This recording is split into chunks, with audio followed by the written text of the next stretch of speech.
কখনো খেয়াল করেছো কিনা আমি জানি না, কিন্তু একটি চায়ের কাপে ভেজানো সামান্য বিস্কুটটিও আমাদেরকে অনেক বড় একটা শিক্ষা দিয়ে যায়। আমাদেরকে বুঝিয়ে দিয়ে যায় যে কারোর প্রতি বেশি ডুবলে নিজেকেও ভেঙে পড়তে হবে। জানো, জীবনের বেশিরভাগ ক্ষেত্রে সবসময় চুপ থাকাটা কেন বেশি প্রয়োজন? নিজের মূল্য বোঝাতে চুপ থাকাটা কেন বেশি প্রয়োজন? খুচরো পয়সার আওয়াজ সবসময় বেশিই হয়, কিন্তু বেশি টাকার নোটে কোনো শব্দ নেই। এটা তোমাকে আমাকে অনেক সহজে বুঝিয়ে দিয়ে যায় যে নিজের মূল্য বোঝাতে সবসময় চিৎকার করার কোনো প্রয়োজন নেই। একটু চুপ থাকো, একটু চুপ থাকো, একটু সঠিক সময়ের অপেক্ষা করো। সময় তোমার হয়ে তোমার জবাবটা ঠিকই দিয়ে দেবে। এ পৃথিবীর সবথেকে দামি জিনিসগুলির মধ্যে একটি হচ্ছে আত্মসম্মান। এর থেকে মূল্যবান এ পৃথিবীতে খুব কম জিনিসই আছে। তাই কেউ তোমাকে একবারের জন্যও ছোট করলে তাকে চিনে রাখো এবং তার থেকে নিজের দূরত্ব একটু বজায় রাখার চেষ্টা করো। মনে রেখো, প্রশ্রয় পেলে সে একই ভুল বারবার করবে। কাউকে ক্ষমা করে দাও, কিন্তু দ্বিতীয়বার আঘাত দেওয়ার সুযোগ করে দিও না। না, তোমার কি মনে হয় না যে সকল মানুষের সাথে তোমার মনের খুব একটা বেশি মিল নেই, যে সকল মানুষের সাথে তোমার চিন্তা ভাবনার খুব একটা বেশি মিল নেই, তাদের থেকে তোমার দূরত্বটা বজায় রাখা উচিত? কারণ সাধারণত যেখানে মনের মিল থাকে না, যেখানে চিন্তা ভাবনার মিল থাকে না, সেখানে তর্কটা একটু বেশিই হয়। আর এই সিচুয়েশনে ওই মানুষগুলো কখনোই তোমাকে বুঝতে চাইবে না। আর তুমি তো এটা জানো যে কেউ যদি বুঝতে না চাই, তাহলে তাকে বোঝাতে যাওয়াটা বোকামি ছাড়া আর কিছুই নয়। দেখো, জীবন যতদিন আছে নিজের মতো করে বাঁচার চেষ্টা করাটা প্রয়োজন, নিজের মতো করে বাঁচাটা প্রয়োজন। একটা কথা মনে রেখো, সকাল যতক্ষণ না পর্যন্ত হচ্ছে ততক্ষণ পর্যন্ত বাগানের ফুলটিও জানে না সে শ্মশানে যাবে নাকি মন্দিরে। জীবনে যত বেশি সামনের দিকে এগোতে থাকবে ততই এটা বুঝতে পারবে যে কখনো কখনো তুমি যতই ভালো হও না কেন, যতই অন্যের জন্য নিজেকে বিলিয়ে দাও না কেন, যতই কষ্ট সহ্য করো না কেন, কিছু মানুষের কাছে তবুও তুমি ভালো হতে পারবে না। কিছু মানুষের মন তবুও তুমি রাখতে পারবে না, কিছু মানুষের মনে তবুও তুমি জায়গা করতে পারবে না। আসলে বাস্তবতাটা কি জানো? যে তুমি মানুষ, টাকা না। টাকা হলে সকলের কাছে প্রিয় হতে, টাকা হলে সকলে তোমাকে যত্নে রাখার চেষ্টা করত, টাকা হলে সকলে তোমার মূল্যটা বুঝত। তাই সব থেকে ভালো হয় নিজের জীবনটাকে নিজের মতো করে অতিবাহিত করার চেষ্টা করো। একটু খেয়াল রেখো যেন অন্যের মন রাখতে গিয়ে নিজেই নিজেকে না কষ্ট দিয়ে ফেলো। বিশ্বাস করো, জীবনে যত বেশি খারাপ সময় আসবে তত বেশি মানুষ চিনতে পারবে। ওই যে একটা কথা আছে না, যে জলে না নামলে যেমন সাঁতার শেখা যায় না, ঠিক তেমনই মানুষের জীবনে খারাপ সময় না আসলে ঠিক মানুষ চেনা যায় না। জীবনের অনেক সময় কঠিন পরিস্থিতি, কঠিন সময়কে দেখা যায় শিক্ষকের ভূমিকায়। আমাদের জীবনের সবথেকে গুরুত্বপূর্ণ শিক্ষাটা শিখিয়ে দিয়ে যায়। তোমাকে বলবো, ছোট ছোট ভুলের ক্ষেত্রে একটু সচেতন হওয়ার চেষ্টা করো। তুমি তো জানো, একটি ছোট্ট ছিদ্রও বিশাল জাহাজকে ডুবিয়ে দেওয়ার ক্ষমতা রাখে। জাহাজের সামান্য একটি ছিদ্র সেই বিশাল জাহাজকে ডুবাতে পারে। তাই নিজের ছোট ছোট ভুলের ক্ষেত্রে একটু সচেতন হওয়ার চেষ্টা করো, নিজেকে একটু সচেতন রাখার চেষ্টা করো। কতটা অদ্ভুত না, যে সমুদ্রে ভাসমান জাহাজও আমাদেরকে কত কিছুই না শেখায়। তুমি দেখো, একটা জাহাজ কিন্তু ততক্ষণ পর্যন্ত ডোবে না যতক্ষণ না পর্যন্ত সেই জাহাজ সমুদ্রের জলকে নিজের মধ্যে প্রবেশ করায়। ঠিক তেমনই একটা মানুষ ততক্ষণ পর্যন্ত হাঁটতে পারে না যতক্ষণ না পর্যন্ত সে অন্যের বলা নেগেটিভ কথাগুলোকে নিজের মনে জায়গা দেয়। তোমাকে একটা বাস্তবতা বলি, যারা তোমাকে তোমার জীবন সম্বন্ধে ভয় দেখায় যে তোমার দ্বারা কিছু হবে না, তুমি কিছু পারবে না, তোমার মতো অনেক এসেছে, অনেকে গিয়েছে, অনেকে অনেক রকমভাবে চেষ্টা করেছে, যারা তোমার জীবন নিয়ে তোমাকেই ভয় দেখায়, তারা আসলেই ভয় পায়। হ্যাঁ, তারা ভয় পায় যে তুমি না জয়ী হয়ে যাও, তুমি না জীবনে বড় কিছু করে নাও, তুমি না জীবনে ভালো কিছু করে নাও, তোমার জীবনটা না সুন্দর হয়ে যায়। এই সমস্ত বিষয় নিয়ে তারা সত্যি ভয় পায়, এই জন্য নেগেটিভ কথাগুলো তোমাকে শোনাতে চাই। বুদ্ধিমান মানুষগুলো এই সমস্ত নেগেটিভ কথা বলা মানুষগুলোকে নিজের জীবনে প্রশ্রয় দেয় না। বুদ্ধিমান মানুষগুলো সকলকে গুরুত্ব দিতে দিতে নিজেকে ভুলে যায় না। বুদ্ধিমান মানুষগুলো খারাপ সময়ে নিজের উপরে বিশ্বাস হারায় না। বুদ্ধিমান মানুষগুলো নিজেই নিজেকে সন্দেহ করে না। বুদ্ধিমান মানুষগুলো নেগেটিভিটির দিকে ঠেলে দেওয়া মানুষের সাথে নিজের সম্পর্ক রাখে না। দেখো, জীবনের একটা বাস্তবতা তোমাকে বলি।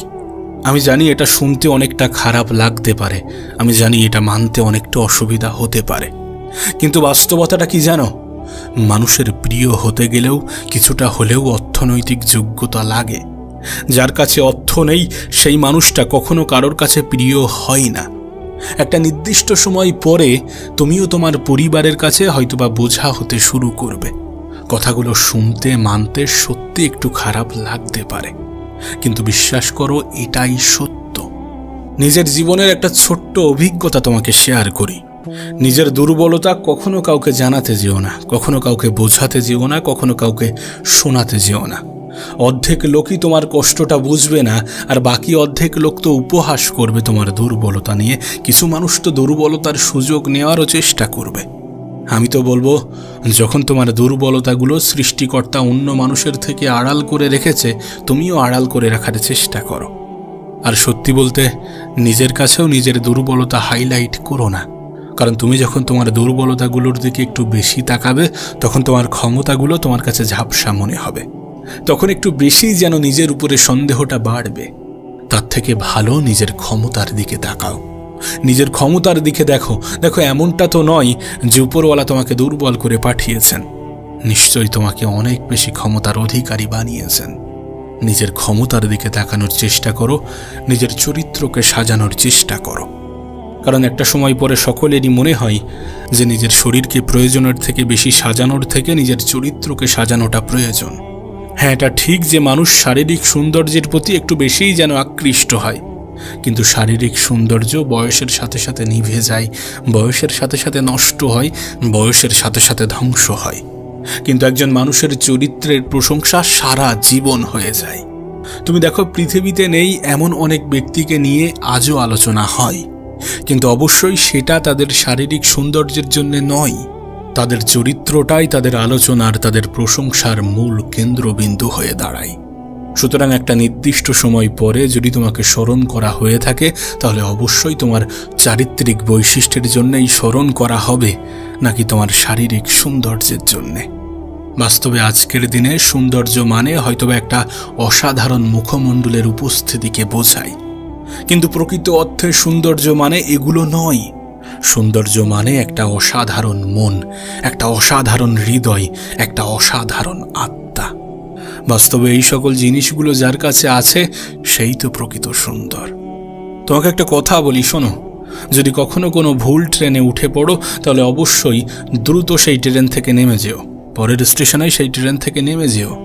কারণ তুমি যতটা দূর পর্যন্ত এগিয়ে যাবে, ফিরে আসার পথটা ততটাই বেশি হবে। এখানে ট্রেন তো শুধু একটা অজুহাত মাত্র, একটা উদাহরণ মাত্র। বিশ্বাস করো, এটা তোমার জীবনের ক্ষেত্রেই প্রযোজ্য। একটু ভাবনা চিন্তা করে দেখো, এটা তোমার জীবনের ক্ষেত্রেই প্রযোজ্য। আসলে জীবন তো মোমবাতি নয়, তবুও নিভে যায়। মনটা আয়না নয়, তবুও ভেঙে যায়। স্বপ্নগুলো পাখি নয়, তবুও উড়ে যায়। আর মানুষ আবহাওয়া নয়, তবুও সময়ের সাথে বদলে যায়। সত্যি বলতে, জীবনে ভালো থাকতে গেলে কিছু মানুষ থেকে নিজের দূরত্ব বাড়ানোটা প্রয়োজন। প্রথমত ব্যস্ত মানুষ, দ্বিতীয়ত স্বার্থপর মানুষ। তুমি দেখবে ব্যস্ত মানুষগুলো নিজের ইচ্ছা মতোই কথা বলে, আর স্বার্থপর মানুষগুলো নিজের প্রয়োজনেই কথা বলে। তাই এই দুই ধরনের মানুষ থেকে একটু দূরে থাকার চেষ্টা করো। দেখো, দিন শেষে তুমি এটা অনুভব করবে যে কিছু মানুষ তোমাকে সত্যি ব্যবহার করার চেষ্টা করবে, কিছু মানুষ সত্যি সুযোগের সৎ ব্যবহার করার চেষ্টা করে। দিন শেষে তুমি এটা অনুভব করবে যে খুবই স্বল্প সংখ্যক মানুষই আপন হবে, বেশিরভাগ মানুষই আপন হওয়ার অভিনয় করবে। দিন শেষে তুমি যখন আপন মানুষগুলোকে খুঁজতে যাবে, সর্বপ্রথম তুমি নিজেকেই পাবে। কারণ নিজের থেকে অধিক আপন কেউ হয় না, নিজের থেকে অধিক প্রিয় কেউ হয় না। বিশ্বাস করো, অনেক সময় আমাদের আপন মানুষগুলোই আমাদেরকে ভালো থাকতে দেয় না। মানুষের জীবনে অনেক রকমের কষ্ট আসতে পারে, কখনো খাবার কষ্ট, কখনো ভয়ের কষ্ট, কখনো শারীরিক কষ্ট, কখনো মানসিক কষ্ট, কখনো পারিবারিক কষ্ট, কখনো সামাজিক কষ্ট। কিন্তু যখন এই কঠিন সময়গুলো, কঠিন পরিস্থিতিগুলো তোমার আমার জীবনে আসবে, তখন আমাদের করণীয় কি? বিশ্বাস করো, জীবনের এই সকল কঠিন সময়গুলোতে ধৈর্য ধরা আমাদের জন্য শুধুমাত্র প্রয়োজনীয় নয়, বরং আমাদের জন্য অপরিহার্য। সময়টা যতই খারাপ হোক, পরিস্থিতিটা যতই নিয়ন্ত্রণের বাইরে যাক, সর্বপ্রথম স্টেপ হওয়া উচিত ধৈর্য। কেউ আপনাকে একটা গালি দিয়েছে, তার পরিবর্তে আপনি তাকে 2টা গালি দিলেন, তাহলে আপনি কি ধৈর্য ধরলেন? কেউ আপনাকে একটি আঘাত করলো, তার পরিবর্তে আপনি 4টি আঘাত করলেন, তাহলে কি ধৈর্য ধরলেন? কেউ আপনাকে ফেসবুকে একটা স্ট্যাটাস দিল, আর আপনিও তার পরিবর্তে 3টি স্ট্যাটাস দিলেন, তাহলে কি ধৈর্য ধরেছেন? যখন আপনার অর্থনৈতিক কষ্ট আসলো, তখন আপনি উপরওয়ালাকে ভুলে গেলেন, তাহলে কি আপনি ধৈর্য ধরেছেন? পারিবারিক ঝামেলা, স্বামী স্ত্রীর মধ্যে ঝামেলা, এই সমস্ত কিছু আপনি সহ্য না করে, সমাধান না করে ডিভোর্সে চলে গেলেন, আপনি কি ধৈর্য ধরেছেন? বিশ্বাস করো, প্রত্যেকটা মানুষের জীবনে খারাপ সময় আসে, প্রত্যেকটা মানুষের জীবনে বিপদ আসে, প্রত্যেকটা মানুষ কঠিন সময়ের মুখোমুখি হয়। কিন্তু এই সমস্ত মুহূর্তকে আমরা কেমনভাবে গুরুত্ব দিই, আমরা কেমনভাবে কতটা ধৈর্য ধরি, এগুলোর উপরে অনেক কিছুই নির্ভর করে। কাশ তোমাকে যদি বোঝাতে পারতাম। বিশ্বাস করো, জীবনে কষ্ট আসবে, জীবনে কঠিন মুহূর্ত, কঠিন পরিস্থিতি আসবে। কখনো খাবার কষ্ট, কখনো ভয়ের কষ্ট, কখনো শারীরিক কষ্ট, কখনো মানসিক কষ্ট, কখনো পারিবারিক কষ্ট। মানুষের জীবনে কষ্ট আসবেই। কিন্তু এই সকল সময়গুলোতে নিজের উপরে বিশ্বাস রেখে, উপরওয়ালার উপরে আস্থা রেখে একটু সঠিক সময়ের অপেক্ষা করার নামই তো ধৈর্য। জীবনের কিছুটা মেনে নিয়ে, কিছুটা মানিয়ে নিয়ে সামনের দিকে এগিয়ে যাওয়ার নামই তো ধৈর্য। জীবনে সবসময় সবকিছুর যে জবাব দিতে হবে, বিষয়টা তো এমন নয়। সবাইকে সবকিছুর জবাব দিতে হবে, সবাইকে সবকিছু বোঝাতে হবে, বিষয়টা তো কখনোই এমন ছিল না। কেউ আপনাকে গালি দিল, আপনাকেও যে তার পরিবর্তে গালি দিতে হবে, বিষয়টা তো মোটেই এমন নয়। বিশ্বাস করুন, কম কথা বলার মধ্যে যে শান্তি আছে, সেটা অন্য কিছুর মধ্যে নেই। চুপ থাকার মধ্যে, নীরবতার মধ্যে যে শান্তি আছে, সেটা হয়তোবা অন্য কিছুর মধ্যে নেই। মানুষ যখন একটু কম কথা বলে, তখন তার শত্রু কম হয়। মানুষ যখন একটু কম কথা বলে, তখন তার দ্বারা ভুল কম হয়। মানুষ যখন একটু কম কথা বলে, তখন সে ধৈর্য ধরার প্রসেসটা শিখে যায়। মানুষ যখন একটু কম কথা বলে, তখন তার শত্রুর সংখ্যা কমে যায়। আমরা একটা কথাই কিন্তু অনেক বেশি বিশ্বাস করি, এবং এটা সত্য, এটা বাস্তব, যে বাইরের মানুষ কষ্ট দিলে যতটা কষ্ট লাগে, তার থেকে অনেক বেশি কষ্ট লাগে যখন ভিতরের মানুষ, যখন কাছের মানুষ, যখন আপন মানুষগুলো কষ্ট দেয়। কখনো নিজের মনে প্রশ্ন জেগেছে যে এর কারণ কি? এর কারণ, আপন মানুষগুলোর থেকে আমাদের আশা, এক্সপেকটেশন অনেক হাই থাকে, অনেক পজিটিভ থাকে। একবার ভেবে দেখুন, যার প্রতি আপনি সুধারণা রাখেন, সেই মানুষটাই যদি আপনার কষ্টের কারণ হয়, তাহলে বিষয়টা সত্যি একটু দুঃখজনক। তাই সব থেকে ভালো প্রসেস হচ্ছে অন্যদের থেকে এক্সপেকটেশন কমিয়ে নিজের উপরে বেশি রাখা। একটা কথা মনে রাখবেন, জীবনটা আপনার, এই জন্য এই জীবনকে সাজানোর দায়িত্বটাও আপনার, ধৈর্য ধরার দায়িত্বটাও আপনার। এটা যত সহজে বুঝে যাবেন, ততই আপনার জন্য ভালো। জীবনের যে কোনো ক্ষেত্রে ধৈর্য ধরাটা অনেক বেশি গুরুত্বপূর্ণ। একবার ভেবে দেখুন, যাদেরকে আপনি সুখী মনে করেন, যাদের জীবনটা আপনি খুব সুন্দর মনে করেন, তারা কি সমস্ত কিছু একদিনে পেয়ে গিয়েছে? তাদের জীবনে কি কঠিন পরিস্থিতি, কঠিন মুহূর্তগুলো আসেনি? অবশ্যই এসেছিল, এবং তারা সেই কঠিন মুহূর্ত, কঠিন পরিস্থিতিগুলোতে ধৈর্য ধরেছিল।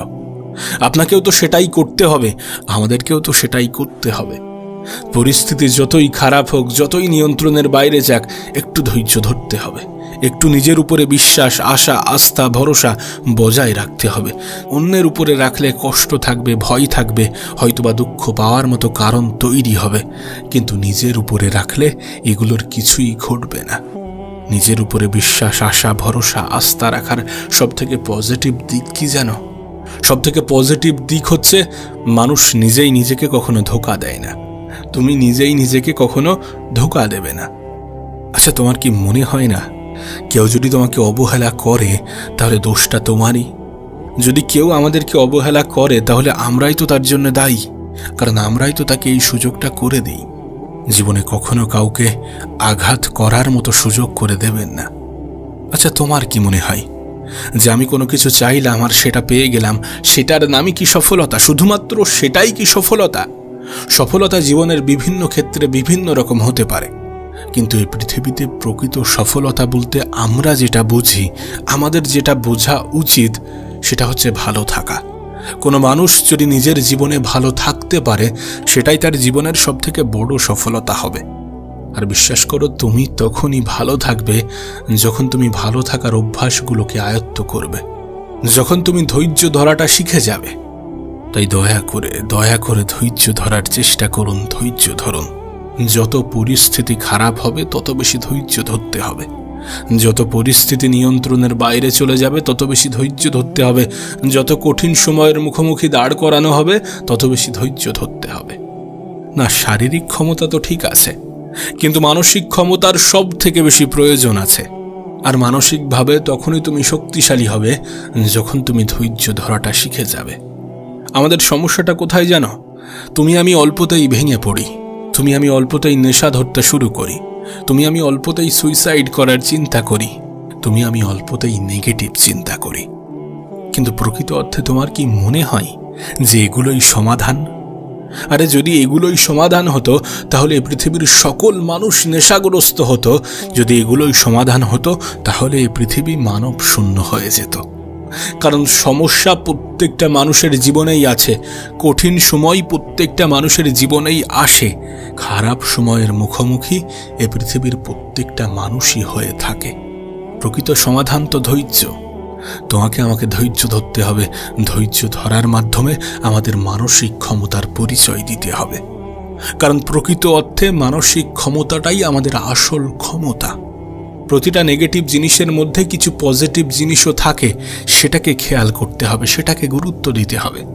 তুমি জানলে হয়তো বা অবাক হবে, কিন্তু আমাদের প্রত্যেকটা খারাপ সময়, প্রত্যেকটা কঠিন সময় আমাদেরকে একটা বার্তা দেয়, আমাদেরকে বলে, আমাদেরকে বোঝায় যে নিশ্চয়ই কষ্টের সাথে আছে স্বস্তি, নিশ্চয়ই ধৈর্য ধরার মধ্যে আছে শান্তি। জীবনে ভালো থাকতে গেলে ধৈর্য ধরতে হবে, সফল হতে গেলে ধৈর্য ধরতে হবে, সুন্দর একটা জীবন কামনা করছেন সেটা পেতে গেলে ধৈর্য ধরতে হবে, কিছু পরিস্থিতিকে ভুলে যেতে গেলে ধৈর্য ধরতে হবে, কিছু মানুষের মনে জায়গা করতে গেলে ধৈর্য ধরতে হবে, মানুষের কথাগুলোকে ইগনোর করতে গেলে ধৈর্য ধরতে হবে, সর্বোপরি মানসিকভাবে শক্তিশালী হতে গেলে ধৈর্য ধরতে হবে। না, এমনটা হতে পারে যে তোমার জীবনেও হয়তোবা কিছু অভাব, কিছু অভিযোগ আছে, কিন্তু এই সমস্ত অভাব অভিযোগ দূর হয়ে যাবে যখন তুমি তোমার থেকেও বেশি অভাবী মানুষকে দেখবে, যখন তুমি তোমার থেকেও বেশি অভাবী মানুষের জায়গায় নিজেকে বসাবে। আর এমনটা তো নয় যে তোমার থেকে খারাপ কেউ নেই, এমনটা তো নয় যে তোমার থেকে কঠিন জীবন কেউ অতিক্রম করছে না, এমনটা তো নয় যে তোমার মতো নিজের জীবনে কেউ লড়াই করছে না, লড়াই সকলেই করছে। হ্যাঁ, হতে পারে প্রত্যেকটা মানুষের লড়াই ভিন্ন ভিন্ন, হতে পারে প্রত্যেকটা মানুষের সমস্যা ভিন্ন ভিন্ন, কিন্তু এই প্রত্যেকটা মানুষের সমস্যার সমাধানের সাথে একটা শব্দ ওতপ্রোতভাবে জড়িত, আর সেটাই হচ্ছে ধৈর্য। যেন আমাদের মধ্যে একটা খুব বাজে ধারণা আছে, আমরা মনে করি মানুষের কাছে টাকা থাকলেই হয়তোবা মানুষ সুখী হয়, কিন্তু প্রকৃত অর্থে বাস্তবতাটা কিন্তু এমন নয়।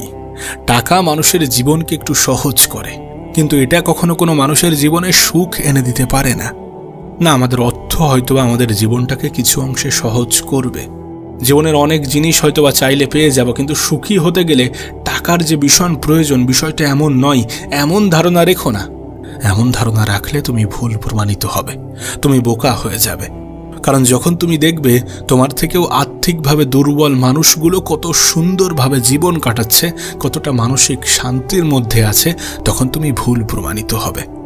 বিশ্বাস করো, আমি নিজে অনেক গরিব মানুষকে অনেক বেশি সুখী অনুভব করতে দেখেছি, অনেক বেশি মানসিক শান্তির মধ্যে থাকতে দেখেছি। আবার অনেক ধনী ব্যক্তির মধ্যেও আমি দুঃখ, দুশ্চিন্তা, হতাশা দেখেছি। তাই দয়া করে ভালো থাকাটাকে অর্থের সাথে গুলিয়ে ফেলো না। হ্যাঁ, টাকা আমাদের জীবনকে সহজ করে, নিশ্চয়ই সহজ করে, কিন্তু জীবনকে সুন্দর করে আমাদের চিন্তা ভাবনা। অল্প অর্থের মালিকগুলো এটা জানে যে অল্পতে কিভাবে খুশি থাকতে হয়। বিশ্বাস করো, তারা অনেক অল্প কিছু পেয়েও উপরওয়ালার শুকরিয়া জানায়। সেই জন্যই হয়তোবা তারা মানসিক শান্তিটা খুঁজে পায়। নিঃসন্দেহে ভালো থাকাটাও একটা অভ্যাস। এটাকে অভ্যাসে পরিণত করো। পরিস্থিতি যতই খারাপ হোক, যতই কঠিন হোক, একটু ধৈর্য ধরতে শুরু করো।